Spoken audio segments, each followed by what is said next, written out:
Hi friends, welcome to మన Bommarillu. Upcoming రివ్యూలోకి వెళ్ళిపోదాం. ఆనందభైరవి ఇంటికి అనన్యకి ట్రీట్మెంట్ ఇవ్వడానికి సైకాలజిస్ట్ విశాల్ వస్తారు. దర్శన్ ఫ్రెండ్ అవడంతో ఒక్కసారిగా అనన్య విశాల్ని చూసి షాక్ అయిపోతుంది. విశాల్ కూడా అనన్య వైపు చూస్తూ, అమ్మా అనన్య, ఈ ఇంట్లో సెటిల్ అయ్యావా? ఈ ఇంటికి కోడలివయ్యావా? నీ పని చెప్తాను ఖచ్చితంగా. అసలు నీకు పిచ్చి ఉందో లేదో, లేకపోతే కావాలనే నటిస్తున్నావో తెలుసుకుంటాను అని అనన్య ఫేస్ చూసిన వెంటనే అర్థమైపోతుంది డాక్టర్ విశాల్కి.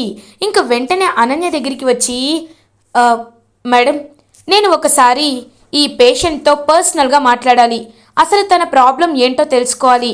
కాబట్టి తనతో వెళ్ళి మాట్లాడాలని చెప్పి అనన్యని రూమ్కి తీసుకువెళ్తాడు విశాల్. అనన్య రూమ్లోకి వచ్చి పిచ్చి పిచ్చిగా కావాలని ఎగురుతూ ఉంటుంది. ఇంకా అప్పుడే వెంటనే విశాల్, స్టాప్ ఇట్, కూర్చో కూర్చో. ఏంటి, నేను ఎవరనుకుంటున్నావు? సైకాలజిస్ట్. ఒక మనిషి కావాలని ఇలా బిహేవ్ చేస్తున్నాడో, మతిస్థిమితం లేక బిహేవ్ చేస్తున్నాడో నాకు తెలియదు అనుకుంటున్నావా? నువ్వు కావాలని నటిస్తున్నావని నాకు అర్థమైపోయింది అనన్య అని అంటాడు విశాల్. ఒక్కసారిగా అనన్య తెలిసిపోయింది అని హ్యాపీగా బెడ్పై కూర్చుంటుంది. తెలుసుకున్నావు కదా, ఇంక బయలుదేరు అని అంటుంది అనన్య. వాట్? ఎందుకు బయలుదేరుతాను? ఒకప్పుడు క్లాస్లో టాపర్గా ఉండేవాడిని.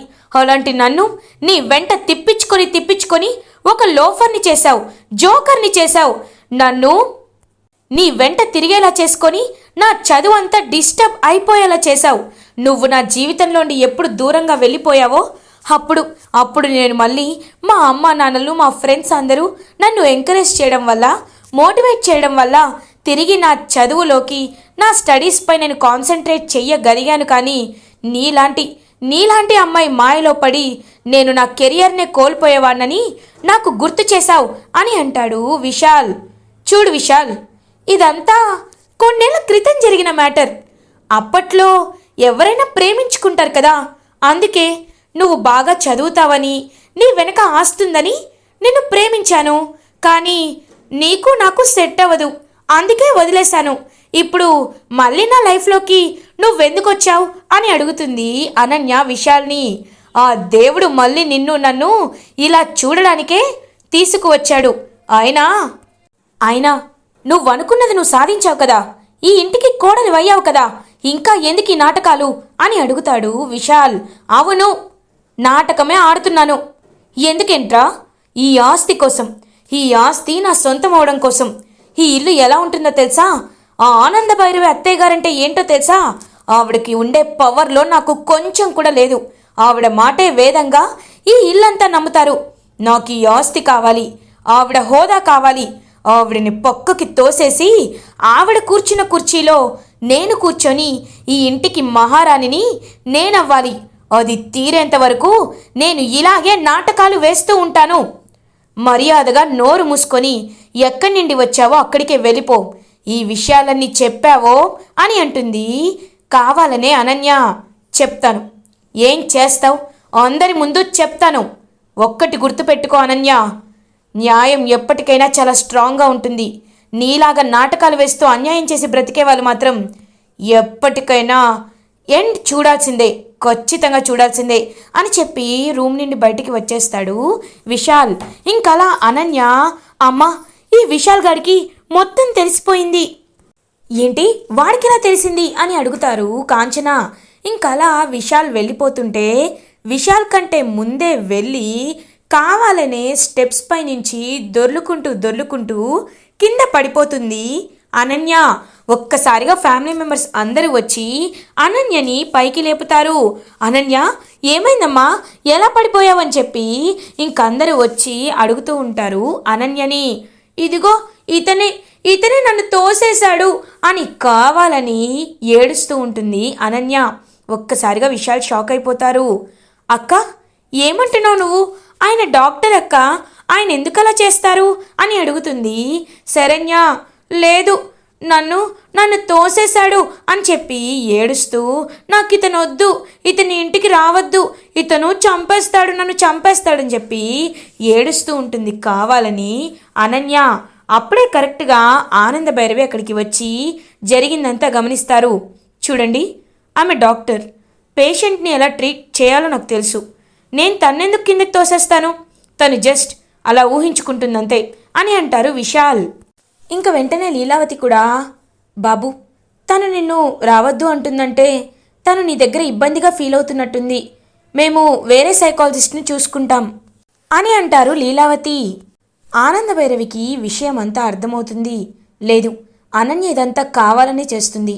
విశాల్ని చూసి అనన్య చాలా భయపడుతుంది, అంటే ఏదో ఉంది అని వెంటనే ఆనంద భైరవి, అక్క అనన్య మాటల్ని మనం ఎలా పట్టించుకుంటామక్క, అసలే తనకి మతిస్థిమితం లేదు. అలాంటి అమ్మాయి ఎవరు కొంచెం దగ్గరగా వచ్చినా తన్ని చంపేస్తున్నారని అనుకుంటుంది. అలాంటప్పుడు అనన్య మాటల్ని మనం బేస్గా తీసుకొని విశాల్ని రావద్దు, ట్రీట్మెంట్ ఇవ్వద్దు అంటే ఎలా అక్క? కొద్ది రోజుల్లో లహరి పెళ్లి పెట్టుకున్నాం. ఇలాగే అనన్య పిచ్చి పిచ్చిగా పెళ్లి వాళ్ళ ముందు కూడా తను బిహేవ్ చేస్తూ ఉంటే వాళ్ళు ఎంతో ఇబ్బంది పడతారు, మనం కూడా వాళ్ళని ఇబ్బంది పెట్టిన వాళ్ళం అవుతాం. కాబట్టి లహరి పెళ్లి జరిగే లోపే అనన్యకి ట్రీట్మెంట్ జరిగితే అనన్య మతిస్థిమితాన్ని వెనక్కి తీసుకురాగలిగితే అప్పుడు చాలా బాగుంటుంది. ఈ విషయంలో విశాలే కరెక్ట్ అని నాకు అనిపిస్తున్నాడక్క అని అంటారు ఆనందభైరవి. ఇంకా దెబ్బకి కన్విన్స్ అయిపోతారు లీలావతి. నిజమే ఆనంద, నువ్వు చెప్తుంటే నాకు అదే కరెక్ట్ అనిపిస్తుంది. పాపం అనన్య ఇబ్బంది పడుతుందేమో అనుకున్నాను, కానీ ఇదంతా ట్రీట్మెంట్లో భాగమని నాకు అర్థమైంది అని అంటారు లీలావతి. ఒక్కసారిగా మైండ్ బ్లాక్ అయిపోతుంది అనన్యకి. ఓకే ఆంటీ, నేను రేపొచ్చి ట్రీట్మెంట్ స్టార్ట్ చేస్తాను ఆంటీ అని విశాల్ ఆనంద భైరవితో చెప్తారు. చూడు బాబు విశాల్, నువ్వు ఎప్పుడు రావాలంటే అప్పుడు రావచ్చు, ట్రీట్మెంట్ కరెక్ట్గా ఇచ్చి వెళ్ళొచ్చు అని అంటారు ఆనంద భైరవి. ఓకే అని విశాల్ అక్కడి నుండి వెళ్ళిపోతాడు. ఇది ఇలా ఉండగా అనన్య ప్రకాష్కి కాల్ చేస్తుంది. హలో ప్రకాష్, నిన్న మంచి ట్విస్టే ఇచ్చావు. ఆ మహేష్ గాడు నిజంగా బ్రతికున్నాడా?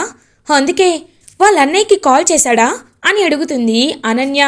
చూడనన్య, ఆ విషయాలన్నీ నువ్వు పక్కన పెట్టు, నీకవి అనవసరం. వాడు బ్రతికున్నాడా లేదా అనేది నేను ఇప్పుడు కాదు, ఆ సత్యగాడు లహరిని పెళ్లి చేసుకోవడానికి పెళ్లి మండపానికి వెళ్తాడు చూడు, అప్పుడు రివీల్ చేస్తాను. అప్పటి వరకు నీకు కూడా ఇది కొత్త ట్విస్టే అని అంటాడు ప్రకాష్. చూడు ప్రకాష్, నువ్వు ఖచ్చితంగా ఇప్పుడు నాకు చెప్తేనే నేను ప్రశాంతంగా ఉంటాను, ఎందుకంటే నాకు ఇంకొక తలనొప్పి తయారైంది అని అంటుంది అనన్య. చూడనన్య, ఒకటి మాత్రం చెప్పగలను, మనకి మంచి రోజులు వస్తాయి. ఆ విషయం గురించి నువ్వు ఎక్కువగా ఆలోచించొద్దు, సరేనా అని కాల్ కట్ చేస్తాడు ప్రకాష్. ఇంకా అనన్య, వీడేదో చాలా కాన్ఫిడెంట్గా ఉన్నాడు, అంటే ఖచ్చితంగా మనం అనుకున్న పనే జరుగుతుందిలే. ఆ లహరి పెళ్ళి ఎలా జరుగుతుందో చూస్తాను. పెళ్లి మండపంలోనే ఇద్దరిని, ఆ శరణ్యని లహరిని అరెస్ట్ చేసి తీసుకువెళ్తే అప్పుడు ఆనంద భైరవి కళ్ళల్లో బాధను చూసి నేను పక్క నవ్వుకుంటాను. అదే నాకు కావాల్సింది అని క్రూయల్గా చూస్తూ ఉంటుంది అనన్య. ఇది ఇలా ఉండగా మార్నింగ్ అవుతుంది. దర్శన్ ఆఫీస్కి బయలుదేరుతుంటే అప్పుడే కార్కి అడ్డుగా సమీరా వచ్చి నించుంటుంది. ఒక్కసారిగా దర్శన్ సమీరాని చూసి షాక్ అయిపోతాడు. వెంటనే కిందకి వచ్చి, సమీరా ఏంటిది అని అడుగుతారు. దర్శన్, నువ్వు ఎందుకు నా మెసేజెస్కి రెస్పాండ్ అవ్వటం లేదు? కనీసం నేను కాల్ చేస్తుంటే కాల్ కూడా లిఫ్ట్ చేయటం లేదు, ఎందుకు నన్ను అవాయిడ్ చేస్తున్నావు అని అడుగుతుంది. చూడు సమీరా, నేను నీకు ముందు చెప్పాను, ఇప్పుడు చెప్తున్నాను, నాకు నీపై ప్రేమ తగ్గిపోయింది, లేనే లేదు. ఇప్పుడు నా భార్య అంటే శరణ్య మాత్రమే. నేను శరణ్యని బాధ పెట్టి నీకు దగ్గర అవ్వాలని ప్రయత్నించి ఎంత తప్పు చేశానో నాకు అర్థమైంది. నా జీవితం కోసం మా అమ్మ ఎలాంటి డెసిషన్ తీసుకున్నా అందులో 100% రైటే ఉంటుందని నేను అర్థం చేసుకున్నాను. కాబట్టి ఇంకా నువ్వు డిస్టర్బ్ అయ్యి నన్ను కూడా డిస్టర్బ్ చేయాలని చూడొద్దు. ప్రేమ అంటావా? చూడు సమీరా, ప్రేమించిన వాళ్ళందరూ పెళ్లి చేసుకుంటారని రూల్ ఏమీ లేదు. నేను శరణ్యని ప్రేమించలేదు, కానీ పెళ్లి చేసుకున్నాను. కానీ ఇప్పుడు నా మనసు నిండా శరణ్య మాత్రమే ఉంది. నువ్వు కూడా నా ప్రేమని మర్చిపో. నీకు తగినవాడు ఎక్కడో చోట ఉండే ఉంటాడు, పుట్టే ఉంటాడు. తన్ని చూసి పెళ్లి చేసుకో. కావాలంటే నీ విషయాన్ని నేను అమ్మతో చెప్తాను. అమ్మని ఒక మంచి పెళ్లి సంబంధం చూడమని చెప్తాను, సరేనా అని అంటాడు దర్శన్. సమీర మనసులో ఇదేంటి ఇలా మాట్లాడేసి వెళ్ళిపోతున్నాడు ఈ దర్శన్. లేదు, ఎలా అయినా దర్శన్ని నా వైపు తిప్పుకోవాలి. అలా జరగాలంటే బెదిరించో భయపెట్టో ఖచ్చితంగా దర్శన్ని ప్లాన్ చేసి ట్రాప్ చెయ్యాలి అని మనసులో అనుకుని అక్కడి నుండి వెళ్ళిపోతుంది సమీరా. ఇది ఇలా ఉండగా విశాల్ ఇంటికి కొన్ని ఎక్విప్మెంట్స్ తీసుకొని వస్తారు. ఇదేంటి వీడేదో ప్లాన్ వేసినట్టున్నాడు అని చూస్తూ ఉంటారనమాట. అనన్య, ఆనందభైరవి విశాల్తో మాట్లాడతారు. బాబు విశాల్, నువ్వు టాపర్వి అని మా అబ్బాయి చెప్పాడు.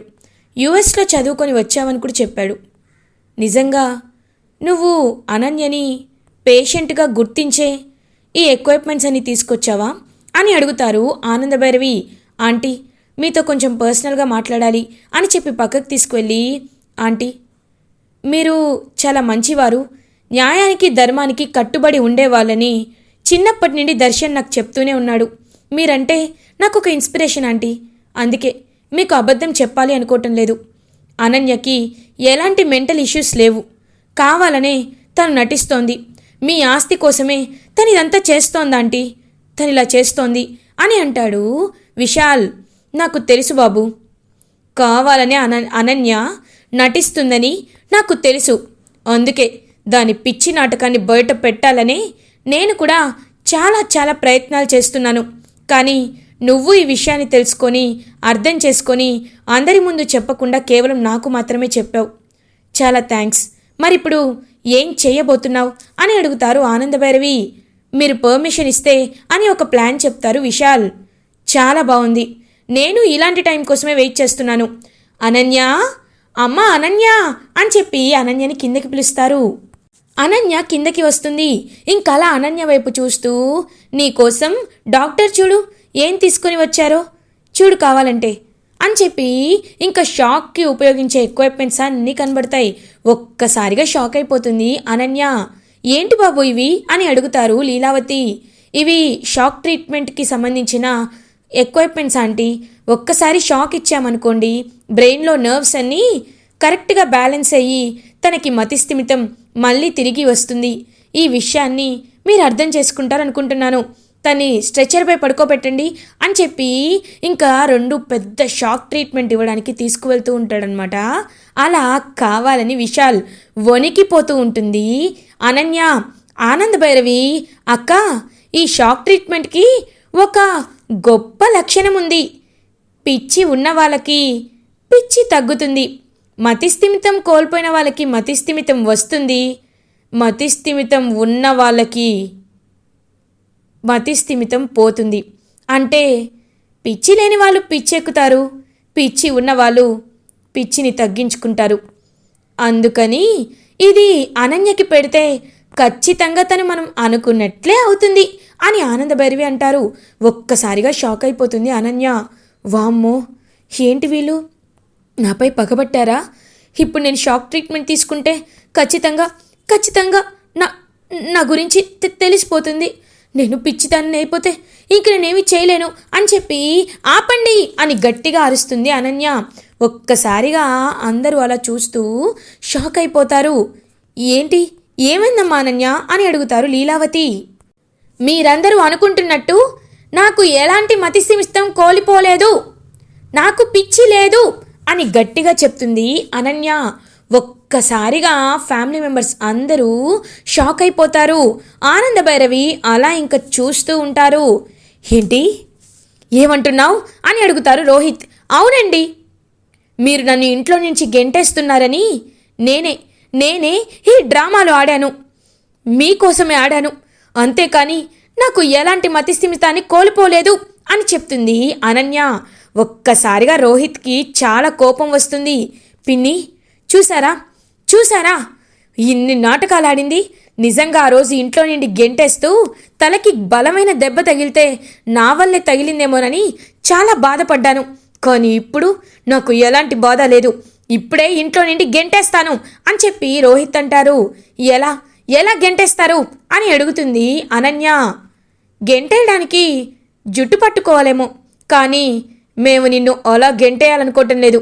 ఎందుకంటే మాకు కొన్ని విలువలున్నాయి, ఈ కుటుంబానికి సాంప్రదాయాలున్నాయి. నాన్న రోహిత్, నీకే నేను నిర్ణయాన్ని వదిలేస్తున్నాను. ఇలాంటి అమ్మాయిని మార్చుకునే తెలివితేటలు నీకు ఉన్నాయి అనుకుంటే మార్చుకుంటావో, లేదు విడాకులే దీనికి పరిష్కారం అని చెప్పి విడాకులు ఇచ్చేస్తావో నీ ఇష్టం నాన్న అని అంటారు ఆనంద భైరవి. ఇంకా ఆలోచించడానికి ఏముంది పిన్ని, నేను ఈ అనన్యకి డివోర్స్ ఇస్తాను అని అంటాడు రోహిత్.